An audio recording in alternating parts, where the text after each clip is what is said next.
어버이 주일이 되면 늘 우리가 읽는 성경이 딱 정해져 있어요. 자녀들아, 내 부모에게 순종하라. 이것이 옳으니라. 이것은 약속 있는 첫 계명이니 네가 땅에서 잘되고 장수하리라. 또 10계명에서 내 부모를 공경하라. 에베소서에서 말하는 내용대로 내 아버지와 내 어머니를 공경하라. 이것이 옳으니라. 이것이 약속 있는 첫 계명이니 하면서 에베소에 나오는 그 말씀, 이런 말씀들을 우리가 해마다 수없이 들어왔죠. 그런데 그 말씀들이 어떨 때는 위로도 되고 어떨 때는 부담도 되고 사실 그렇습니다. 그러나 오늘 저는 아버지의 이름과 그 명예를 다시 회복한 사랑하는 딸들의 이야기를 오늘 성경 본문에서 찾아서 함께 나누어 보려고 합니다. 민수기라는 이 성경의 마지막 결론은 슬로보아스의 딸들의 이야기로 끝나요. 그런데 오늘 우리는 슬로보아스의 딸들에 대한 이야기를 민수기 27장에서 읽었어요. 이렇게 민수기 전체의 그림을 쫙 펼쳐놓고 보면 두 번에 걸친 인구조사를 하는데요, 1장에 인구조사를 실시했어요. 조건을 이렇게 제시하죠. 이스라엘 12지파 안에서 20세 이상으로 전쟁에 나가서 능히 싸울 만한 남자들 중에서 계수하라. 이게 조건이었어요. 20세 이상으로 전쟁에 나가서 능히 싸울 만한 남자들 중에서 계수했죠. 그들의 정체성은 군인, 그리고 또 하나는 가나안 땅에 들어갔을 때 그 계수된 이름과 그 계수된 가족 수대로 지파별로 기업을 상속할 수 있게 되는 것이죠. 기업 상속권과 그리고 또 하나 그들이 전쟁에 나가서 싸워야 되는 거죠. 이것은 특권과 의무라는 두 어휘가 함께 어우러지는 거죠. 기업을 상속받을 수 있고 약속받은 땅이 그들에게 주어져 있다는 특권이 그들에게 있는 거죠. 그럼과 동시에 그 특권을 위해서 이제 헌신하고 수고하고 섬겨야 될 책임과 의무와 사명도 동시에 주어지는 거예요. 1차 인구조사가 1장에서 끝났어요. 그런데 그들에게 주어진 사명인 가나안 땅을 향해서 들어가 가나안 거민과 싸우고 그 땅을 차지하라는 주의 명령이 있었는데 그 땅으로 들어가기를 거절했어요. 결국 1차 인구조사에서 계수된 그 수많은 사람들은 하나님 앞에서 실패한 군대예요. 그래서 그들은 가나안 땅을 밟아보지도 못하고 광야에서 다 죽었어요. 그리고 그들이 이제 광야에서 지나는 동안 40년이라는 시간을 광야에서 유리방황하며 지났어야 했는데 그 40년이라는 긴 시간 동안 그들이 보여준 행태는 원망하고 불평하고 반역하고 거스르고 대적하고 이런 것으로 늘 반복되고 있는 모습을 볼 수 있어요. 그러다가 땅이 입을 열어서 그들을 삼키기도 하고, 그렇죠? 또 역병이 일어나서 한꺼번에 수많은 사람들이 죽기도 하고, 또 아론의 권위에 도전해서 나왔던 레위 자손들, 그들은 향로를 들고 나왔는데 250개의 향로를 들고 250명이 서 있다가 그 향로에서 불이 나와서 그들을 한꺼번에 불살라서 죽게 하는 사건. 결국 광야에서 있었던 일들은 이런 일들의 연속이에요. 물이 없다고 불평하고 먹을 게 없다고 불평하고 원망하고 너만 잘났냐 하고 대들고 이렇게 살아온 그들의 삶이 2차 인구조사가 있기까지 있었던 일들이죠. 그래서 결국 그들은 광야에서 다 죽었어요. 그리고 40년의 시간이 지나고 민수기 26장에서 두 번째로 인구조사를 실시해요. 두 번째로 인구조사를 실시하는데 그때에도 두 가지 조건은 똑같아요. 20세 이상으로서 전쟁에 나가서 싸울 만한 남자들 중에서 계수하라는 이 두 번째 조건도 동일해요. 역시 그들도 군인으로서 전쟁에 싸워야 되는 의무와 책임과 사명이 있죠. 그런데 무엇을 위해서 그렇게 싸우느냐? 그러니까 이미 하나님이 가나안 땅을 약속해 주었기 때문에 그 땅을 바라보면서 들어가서 싸워서 차지하고 기업으로 상속해야 될 그 백성들이기 때문에 그런 것이죠. 26장의 이 인구조사를 실시하고 난 후에 이 백성들에게 고조된 분위기, 그 백성들에게 막 일어나고 있는 분위기가 있어요. 그 분위기가 무엇인가 하면 가나안 땅을 기업으로 상속한다는 거예요. 하나님이 약속한 땅이 이제 그들의 눈앞에 다가왔다는 거예요. 이제 멀지 않아서 그들은 그 땅에 발을 딛고 설 것이고, 이제 얼마 있지 않으면 그들의 눈으로 그 땅을 목도할 것이고, 얼마 있지 않으면 그 땅에서 나는 풍성한 소산을 먹을 수 있으며, 그 땅이 하나님께서 약속하신 젖과 꿀이 흐르는 땅이라는 사실을 금방 확인하게 될 것이기 때문에요. 그들에게 기업 상속이라고 하는 이 생각이 지금 막 불릴 듯 일어나고 있는 거예요. 사실 아직 그들은 요단강을 건너가지도 않았어요. 요단 동편에 있어요. 그런데 이 요단 동편 땅에서 그들이 요단 서편 가나안 본토를 바라보고 있지만 이미 요단 동편에서 그들의 행진을 방해하고 있던 아모리 지역의 두 왕을 점령하고 땅을 차지했어요. 바산 왕 옥과 헤스본 왕 시혼이라는 이 두 왕이 이스라엘이 그들의 이 지나감을 전혀 허락하지 않아서 이스라엘이 그들과 전쟁을 벌일 수밖에 없었고, 모세가 그들과 전쟁을 해서 그 땅을 차지했어요. 그 땅을 차지하고 보니까 너무 좋은 땅이에요. 목초지, 양들을 기르긴 너무 좋은 땅이었어요. 르우벤 지파가 이 가축이 많은 지파였기 때문에 르우벤 지파가 군침을 흘리고 있었어요. 결정은 아직 안 됐지만 그 땅을 자기들이 차지했으면 좋겠다는 생각을 벌써 가지고 있었어요. 이쪽에서 기업을 상속하고 이제 강을 건너가면 요단 본토에서 서쪽에 있는 땅을 차지하고 거기에서 또 기업을 상속할 이 백성들이 이제 가나안을 정복할 시점이 다가왔을 때 그들은 하나님이 약속한 땅, 그 땅으로 들어가서 그 땅을 점령하고 그 땅을 하나님께서 주시는 땅으로 받아서 그곳에서 평화를 누리고 안정되게 살아갈 소망과 기대가 부풀어 있었던 시점이라는 거죠. 사실 요단 동편 땅은 이미 21장에서 정복을 했어요.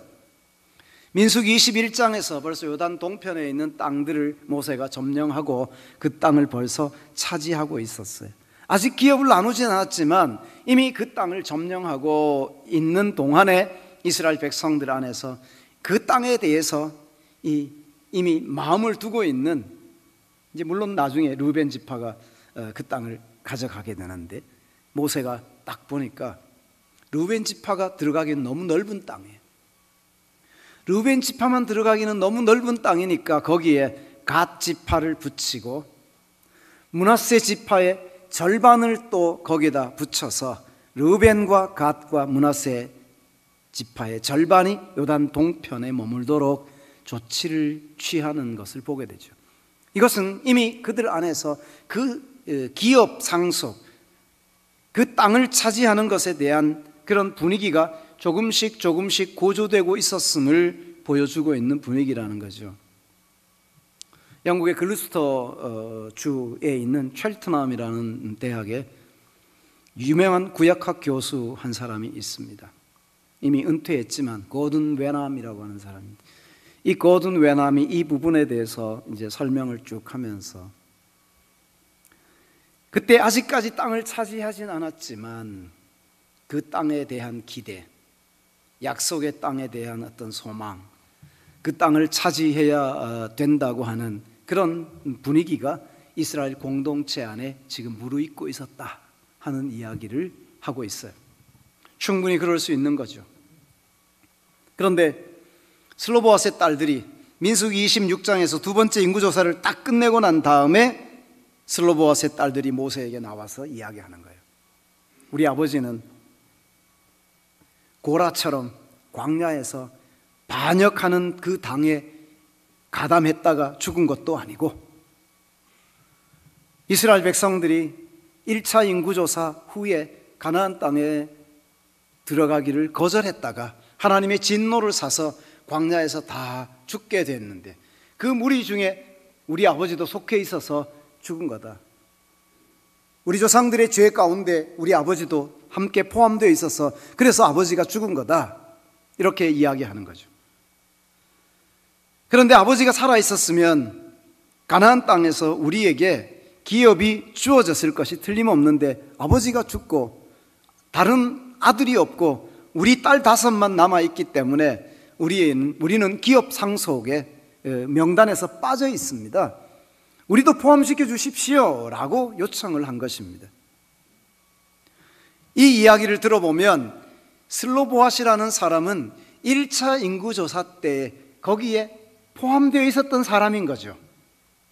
고라의 반역에 동참하지 않았다고 딸들이 말하는 것을 보면 고라가 반역을 일으켰을 때 많은 사람들이 그 반역하는 무리에 가담했다가 함께 죽고, 그리고 그 반역하는 무리 속에 포함되어 있었던 사람들에게는 기업이 상속되지 않았을 가능성을 여기 내비치고 있는 거죠. 슬로보아스의 딸들이 우리 아버지는 그런 일에 가담한 적도 없고 우리 아버지는 광야에서 그냥 조상들과 함께 조상들의 죄 가운데서 약속의 땅을 바라보고 그 땅으로 들어가기를 거절했던 그 무리들의 죄 때문에 아버지도 함께 광야에서 죽었습니다.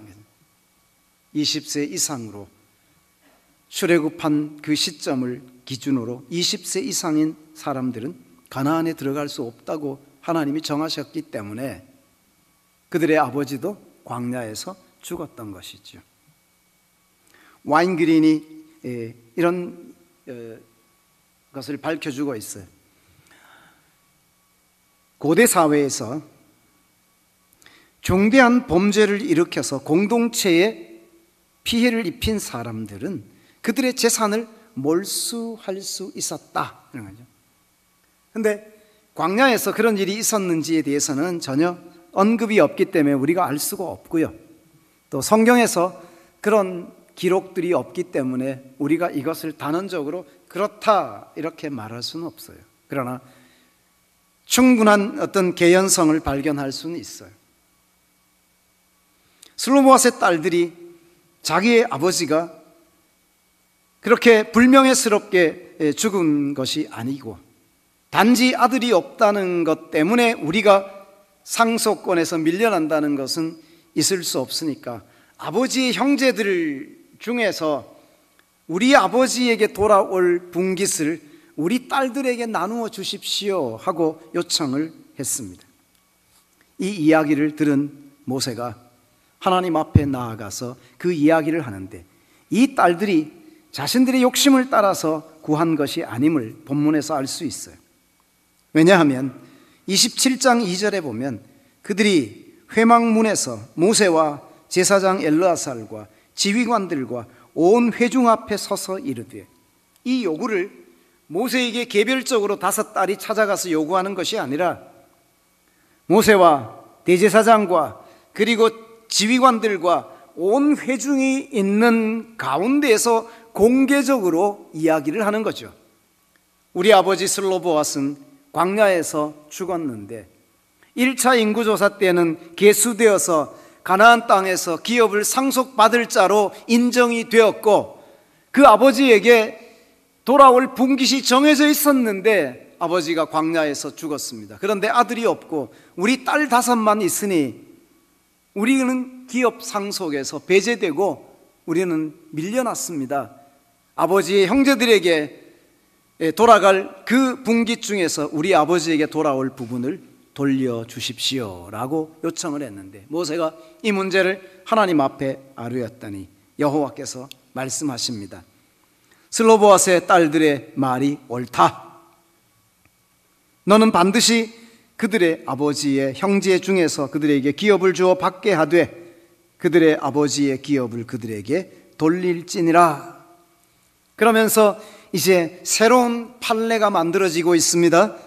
이스라엘 자손에게 명하여 이르기를 사람이 죽고 아들이 없으면 그의 기업을 그의 딸에게 돌릴 것이요, 딸도 없으면 그의 기업을 그의 형제에게 줄 것이요, 형제도 없으면 그의 기업을 그의 아버지의 형제에게 줄 것이요, 그의 아버지의 형제도 없으면 그의 기업을 가장 가까운 친족에게 주어 받게 할지니라 하고, 나 여호와가 너 모세에게 명령한 대로 이스라엘 자손에게 판결의 규례가 되게 할지니라. 광야에서 슬로보앗의 딸들로 인해서 새로운 기업 상속에 관한 새로운 판례가 만들어졌고, 온 이스라엘 백성들이 이 슬로보앗의 딸들의 용감한 행동으로 인해서 이제 아들이 없고 딸들만 있는 그 가문에서도 기업을 받을 수 있는 그런 조치가 취해진 거죠. 새로운 판례가 광야에서 만들어졌다 하는 것입니다. 이게 슬로보앗의 딸들에게서 보여지는 부분이죠. 이 이야기를 왜 민수기 36장 마지막 부분에 가서 왜 슬로보앗의 딸들의 이야기를 민수기 36장에 기록을 했을까? 민수기의 마지막 결론 부분이 36장인데 민수기 36장에 가면 이 슬로보앗의 딸들에 관한 이야기를 가지고 민수기 36장의 마지막 결론 부분을 장식하고 있다는 거죠. 그런데 여기서 우리가 찾아볼 수 있는 슬로보앗의 딸들의 공통적이고 특징적인 부분을 보게 되는데, 요셉의 자손 종족 중 므낫세의 손자 마길의 아들 길르앗의 자손 종족들의 수령들이 나와서 모세와 이스라엘 자손의 수령된 지휘관들 앞에 말합니다. 우리에게 줄 땅을 그들에게 나누어 주는 것은 좋은데 그 딸들이 만약 다른 지파의 남자들에게 시집을 가게 되면 이 땅을 소유한 자들이 다른 지파에게 시집을 가서 그 땅이 다른 지파로 넘어가게 되면 므낫세 지파의 경내가 줄어들게 되고 므낫세 지파의 영역이 줄게 되니까 이 문제에 대해서 조치를 취해 주셔야 합니다. 여기에 모세가 또다시 이미 이야기는 했죠. 딸들에게 주고 딸들도 없으면 그 형제들에게 주고 그 아비의 형제들에게 주고 아비의 형제도 없을 경우에 가까운 친척에게 주라고 요구하는 이 선언을 이미 했습니다. 그런데 여기에 므낫세 지파가 생각해 보니까 이 딸들에게 다 주었는데 이 딸들이 그 땅을 자기 소유로 삼고 다른 지파의 남자들에게 시집을 가서 그 땅이 다른 지파에 속하게 됐을 때 이 므낫세 지파의 경내가 줄어들 수밖에 없는 이 불상사가 발생하게 된다는 거죠. 이것에 대해서 모세가 하나님 앞에 다시 질문을 하고 엘르아살의 우림과 둠밈의 판결 규례를 따라서 하나님의 뜻이 그 백성들에게 전해지는데 하나님이 그들에게 내린 조치가 무엇입니까? 그래서 슬로보앗의 딸들에게 너희가 시집을 가라. 마음대로 시집을 가도 좋은데 그 시집 가야 될, 선택해야 될 이 남자들의 대상을 확 줄여 놓습니다. 12지파 전체로 그들의 선택권이 넓혀 있었지만 이제 기업을 상속받은 이 딸들에게는 그들이 남편으로 선택할 수 있는 남자들을 므낫세 지파 안에다가 한정을 해두고 있는 거죠. 므낫세 지파 안에 있는 사람들과 결혼을 했을 경우에 그들이 므낫세 지파 안에 속해 있는 이 땅이 므낫세 지파가 아닌 다른 지파로 넘어갈 일이 없다 하는 안전조치를 마련하고, 그리고 그 이야기를 했을 때 슬로보앗의 딸들이 이렇게 합니다. 이 36장 10절이 중요한 구절인데요. 슬로보앗의 딸들이 여호와께서 모세에게 명령하신 대로 행하니라. 공동체의 유익을 위해서, 그 지파를 지키기 위해서 그들이 이런 조치를 취할 때 슬로보앗의 딸들이 여호와께서 모세에게 명령하신 대로 행하니라. 이 말씀에서 우리가 찾는 것이 무엇인가 하면 바로 순종이라는 단어가 민수기의 마지막에 나온다는 거예요. 민수기의 마지막 40년이라는 시간을 거의 마무리한 시점에서 슬로보앗의 딸들의 이야기를 통해서 그들이 여호와께서 모세를 통해서 자신에게 전해준 그 말씀에 순종한, 다 준행하였다는 이 말씀을 전해주는 거예요. 자, 민수기에 역전되는 상황을 보여주죠. 자, 1차 인구조사가 1장에 있어요. 1장부터 25장까지 그들은 끊임없이 반역해요. 결정적으로 25장에서는 바알부올 사건으로 인해서 수많은 이스라엘 남자들이 역병에 걸려서 한꺼번에 죽어가는 엄청난 불상사가 발생했어요. 그리고 난 후에 26장에 가서 두 번째 인구조사를 실시하는 거죠. 그리고 두 번째 인구조사에서 계수된 그 사람들을 중심으로 이제 가나안 땅으로 들어가고 가나안에서 전쟁을 하고 가나안에서 기업을 상속하는 자들로 삼을 예정이었던 거죠. 그럼 1장부터 25장까지 나온 이 백성들의 모습 속에 특징적인 게 무엇이냐? 불순종,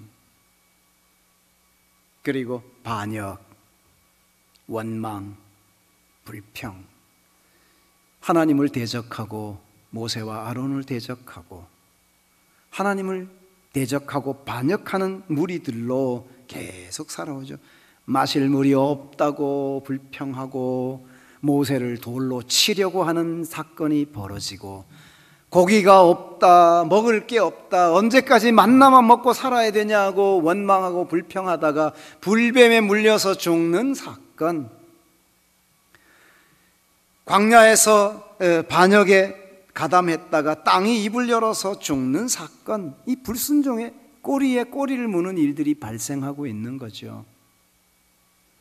그런데 2차 인구조사 이후에 26장 이후에 27장에 슬로보앗의 딸들의 이야기가 나오고 마지막 36장에 가서 슬로보앗의 딸들이 기업을 상속할 자로 하나님 앞에 섰는데 그 기업을 약속받은 자로서 이제 그들에게 제시되는 제한되는 삶의 바운더리를 기꺼이 수용하고 받아들이고 있어요.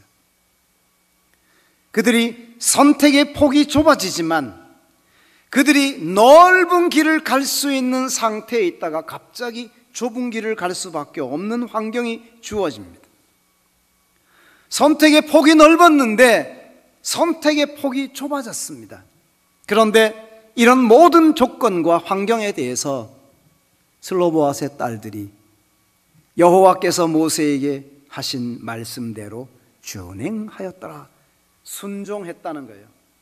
결국 민수기 마지막 부분에 우리에게 보여주는 건 뭐냐면, 두 번째 인구조사를 마치고 난 후에 기업 상속에 대한, 약속의 땅에 대한 그 분위기가 고조되기 시작했고, 그들이 이제 가나안 땅에 들어가서 그 땅을 차지하고 그들에게 주어질 하나님의 약속의 말씀을 붙잡고 막 부풀어 있었던 그 분위기 속에 있던 그들이, 이미 하나님은 약속하셨어요.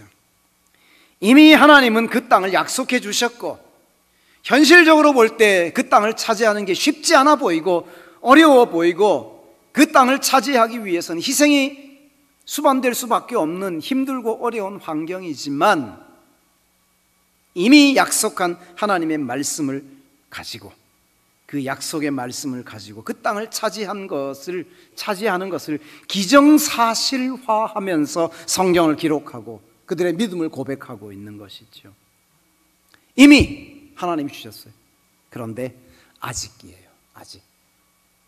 이미 약속은 받았지만 아직 그 땅에 들어가지 않았어요. 아직 그 땅을 차지하지 못했어요. 아직 그 땅을 보고 있지 못해요. 아직 그 땅에 서 있지도 못하고 아직 그 땅의 혜택을 누리지도 못하고 있어요. 그러나 이미 약속하셨어요. 이미 약속하신 하나님의 그 약속 가운데 있지만 아직 누리지 못하고 있는 그들이죠. 결국 이미라는 말과 아직이라는 이 두 단어 사이에 이스라엘이 지금 존재하고 있어요. 이들에게 요구되는 게 뭘까요? 바로 선택이라는 거예요. 선택이라는 거죠. 이들은 자유인이죠. 스스로 자유를 누리며 살아갈 수 있는 자들 말입니다.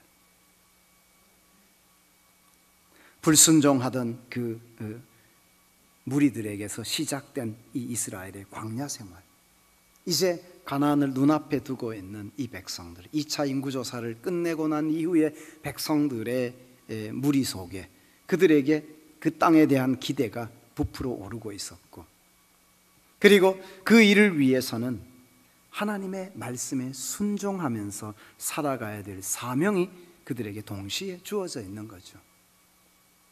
이스라엘 백성들에게 우리가 볼 수 있는 부분이라고 하는 것이죠. 하나님 앞에서 살아가는 우리들에게 있어서 이 말은 참 중요합니다. 하나님의 백성으로 살아가면서 하나님의 거룩한 뜻을 이루어가야 될 사명이 우리들에게 주어져 있기 때문에 그런 것이죠. 성경에서 우리가 하나님의 말씀을 따라 살아가야 될 사명이 있는 것인데요, 고린도전서 4장 6절에 사도 바울이 고린도 교회를 향하여 이런 제안을 하고 있습니다. 형제들아, 내가 너희를 위하여 이 일에 나와 아볼로를 들어서 본을 보였으니 이는 너희로 하여금 기록된 말씀 밖으로 넘어가지 말라 한 것을 우리에게서 배워 서로 대적하여 교만한 마음을 가지지 말게 하려 함이라 그랬습니다. 선택해야 될 상황에 놓여 있고 바른 선택을 하며 살아가야 될 사명과 책임이 주어져 있는 사람들에게, 이미 약속받은 자들에게는 바른 선택을 하며 살아갈 자유인의 신분이 주어져 있는 거예요.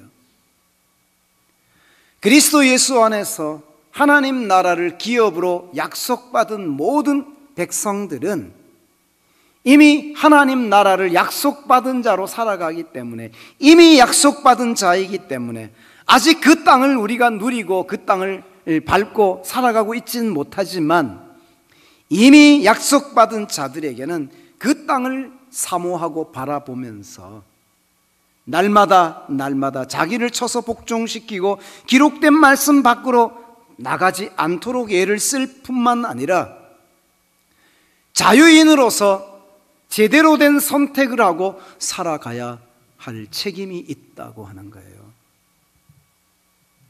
여러분, 자유, 슬로보아스의 딸들에게도 자유가 있었어요. 그런데 그들은 어떤 자유를 누리느냐 하는 거죠. 그 기업을 지켜나가기 위해서 하나님께서 약속한 그 기업 보존과 공동체의 유익을 위해서 바른 선택을 할 자유를 누리고 살아간 자들이란 말이죠. 여러분, 자유가 뭡니까? 자유가 무엇입니까? 에덴 동산에서 아담과 하와는 자유인이었습니다. 그 자유가 무엇입니까, 여러분?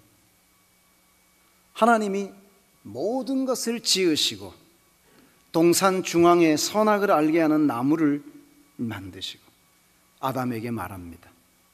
이 동산에 있는 모든 나무의 실과는 네가 임의로 먹어도 좋다.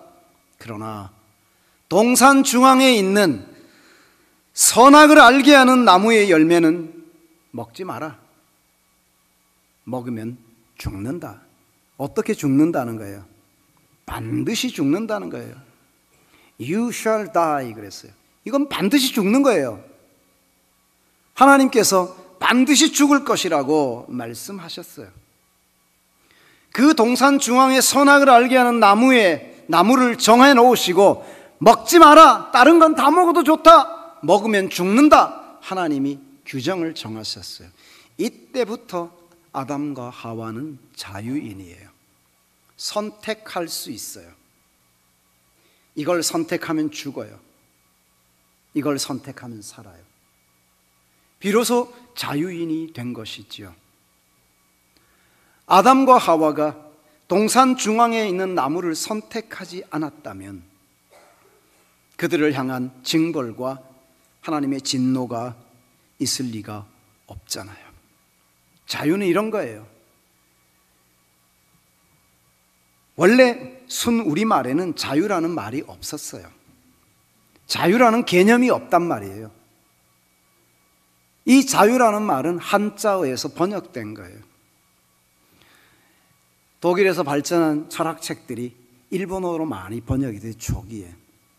그래서 Freiheit, 자유라는 이 단어가 일본어로 번역이 될 때 일본 책자들 가운데 그런 개념들이 쭉 나오죠. 이 일본어로 번역된 책들을 초기에 철학책들을 우리나라 말로 번역을 하는 사람들이 그 자유라는 말을 한자어로 번역을 하잖아요. 스스로 자자에 말미암을 유자, 그래서 자유라고 번역을 한다는 거죠.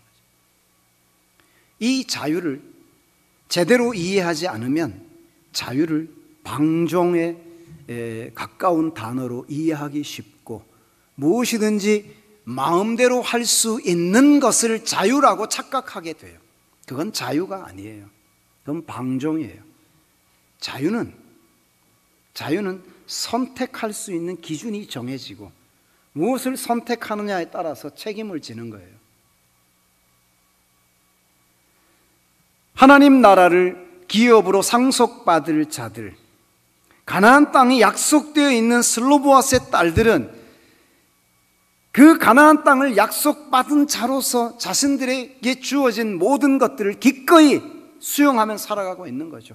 선택할 수도 있고 선택하지 않을 수도 있어요. 그것에 대한 책임이 주어진다고 하는 거죠. 제 주변에 있는 사람들 요즘 만나보면 가장 많이 하는 운동이 뭐냐면 골프예요. 주변의 사람들을 만나보면 상당히 많은 사람들은 이 골프라는 운동을 하고 있어요. 아마 우리 성도들 중에도 차에 싣고 다니는 분들이 여러 분 계실 거라고 생각을 해요. 제 주변에 있는 사람들이 저만 만나면 맨날 연습 좀 하시죠. 같이 좀 갑시다.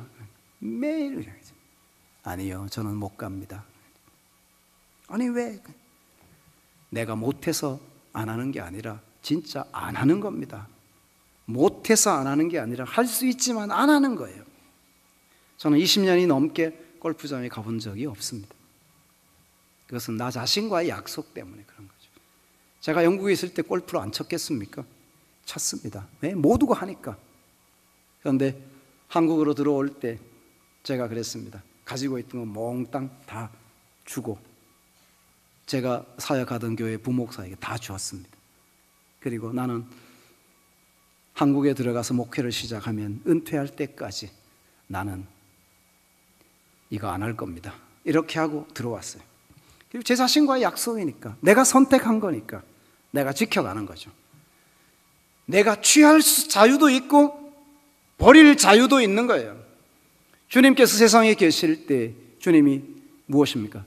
나는 이것도 하고 저것도 취할 권한이 내게 있다. 그러나 내가 스스로 버리노라.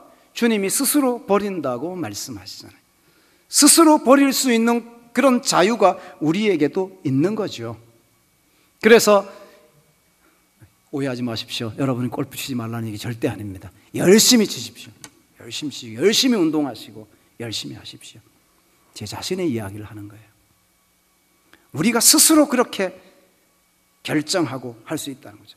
내가 누리는 것을 선택할 수도 있고 내가 누리지 않을 자유도 내게 있다는 것이죠. 무엇을 위해서? 내가 사역을 위해서, 아니면 목회자로서 내 공동체를 위해서 내가 이렇게 하지 않는 것이 더 유익하겠다 싶은 판단에서 스스로 하지 않을 뿐이지 할 수도 있지 않아요. 자유, 스스로 내려놓을 수 있는 자유 말입니다. 이게 그리스도인의 삶인 거죠. 하지 못해서 안 하는 거, 그거는 뭐 어쩔 수 없이 못하는 거니까 안 하는 것, 못하는 거죠. 그러나 못하는 것과 안 하는 건 다를 수 있는 문제라는 것이죠. 하나님 나라를 기업으로 상속받을 자들에게 있어서 선택의 폭이 넓혀져 있다가 어느 순간 내가 선택할 수 있는 기준이 좁아질 수 있습니다. 예수님이 산상수훈에서 제자들에게 말씀하죠. 좁은 문으로 들어가기를 힘쓰라. 그 길은 협착하여 그리로 가는 자가 적으니라. 그리스도 예수 안에 있는 하나님의 사람들에게 하나님 나라를 위해서 또 주님의 교회와 공동체를 위해 살아갈 때 내가 무엇이 유익한지를 먼저 생각하고 나를 통해 하나님이 기뻐하실 일이 무엇인가를 생각하고 하나님의 영광을 더 높이 드러내기 위해서 내가 스스로 결단하고 취해야 될 자유는 무엇일까?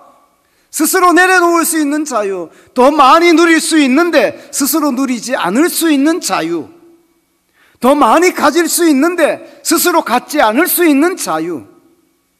무엇을 위해서? 하나님 나라를 위해서, 주님의 몸된 교회를 위해서, 주의 복음을 위해서 그럴 자유도 우리에게 있을 수 있다는 거죠. 슬로보아스의 딸들에게 보여지는 부분, 그들이 순종하였다. 뭘 순종했다는 것입니까? 자신들이 선택할 그 선택의 폭이 좁아졌는데 자신이 누릴 수 있는 그 세상적인 행복이 더 적어졌는데 그들이 여호와께서 모세를 통하여 말씀하신 대로 준행하였더라. 그대로 순종하며 따라가는 거죠. 민수기의 끝부분을 이 순종으로, 순종이라는 단어로 장식하면서 전반부에 불순종하고 대적하고 거스르고 살아온 그 백성들의 삶의 모습을 역전시켜 놓는 거예요. 두 번째 인구조사에 계수되었던 그 무리들의 정체 역시 1차 인구조사와 똑같았어요. 20세 이상으로 전쟁에 나가서 능히 싸울 만한 남자들 똑같았어요. 그러나 그들 속에 달라진 점이 있다면 그 땅을 향하여 올라가고 싶어하는 열정, 그 땅을 사모하는 마음, 그리고 그 땅을 차지해야 한다고 하는 열정이 그들 속에 일어나고 있었다는 거예요. 왜요? 하나님이 약속하신 말씀이기 때문에 그런 것입니다. 사랑하는 성도 여러분, 오늘 우리에게 있어서 우리가 하나님 앞에서 더 소중히 여겨야 될 것은 무엇이며 무엇을 선택하는 자유인으로 살 수 있을까를 고민해 보자 하는 것입니다. 열려있는 그 앞에서 내가 스스로 내 길을 좁게 만들어 갈 수 있을까? 이것도 하고 저것도 할 수 있는데 이것을 포기하고 저것을 취하거나 저것을 포기하고 이것을 취할 수 있는 그런 자유가 내게 있는가? 그런 자유를 누릴 수 있는 자유인이 진정한 자유인인 거죠. 그리스도 예수 안에서 하나님의 나라를 상속할 자로 이미 주님이 약속하신 말씀 앞에 살아가는 자들은 바로 그 자유인이라는 거죠. 그 자유를 누리는 그리스도인으로 이 세상에 살아있는 주의 백성들이 되시기를 축복합니다. 슬로보아스의 딸들은 그런 처신을 통해 아비의 이름, 아비의 명예를 올려놓았습니다. 제가 어린아이들을 축복할 때마다 늘 그런 기도를 합니다. 하나님께 영광스러운 아들 되게 해주십시오. 부모에게 자랑스러운 자식들 되게 해주십시오. 제가 토요일 새벽에 나온 아이들 잠옷실에 끝나고 하나씩 무릎 꿇리고 그 머리에 손을 얹고 이름을 불러가면서 기도할 때 늘 빼먹지 않는 기도. 하나님 앞에 영광스러운 아들 자녀 되게 해주십시오. 부모에게 자랑스러운 자식들 되게 해주십시오.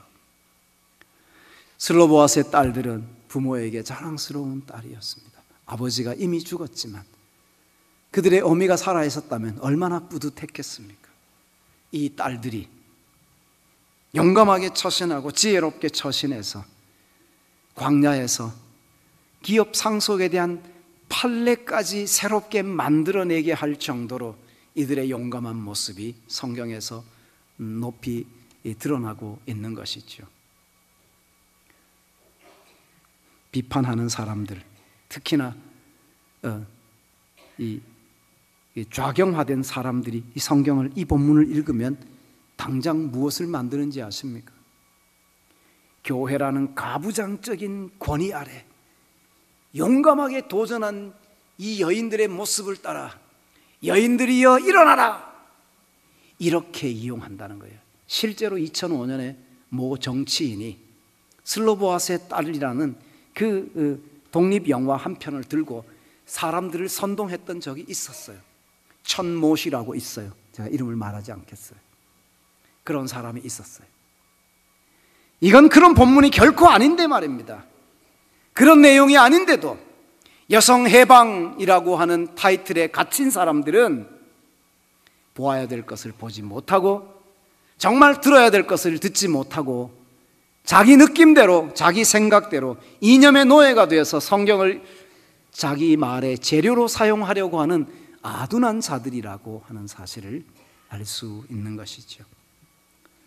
사랑하는 성도 여러분, 이 어버이 주일에 우리가 자녀된 자리에 생각합시다. 이곳에 자녀가 아닌 분은 한 분도 안 계십니다. 우리는 다 부모가 있고 부모가 있었습니다. 우리는 자녀입니다. 그러므로 자녀된 자의 자리에서 부모의 명예도 소중하고 그리고 그 이름도 귀합니다. 우리를 있게 하신 하나님을 생각하면서 하나님이 우리의 부모를 통해 우리를 세상에 두셨다는 이 생각 가운데서 모든 것을 출발하고 또 하나님께서 우리에게 주신 환경 가운데 이제 하나님이 그 나라를 우리가 기업으로 상속할 수 있도록 약속을 해주셨으니 그 기업을 바라보며 살아가는 하나님의 사람들로 우리가 무엇을 선택하며 살아갈까? 하나님 앞에서 자유를 얻은 자유인의 모습으로 살아가는 존귀한 그리스도인들이 되시기를 축복합니다.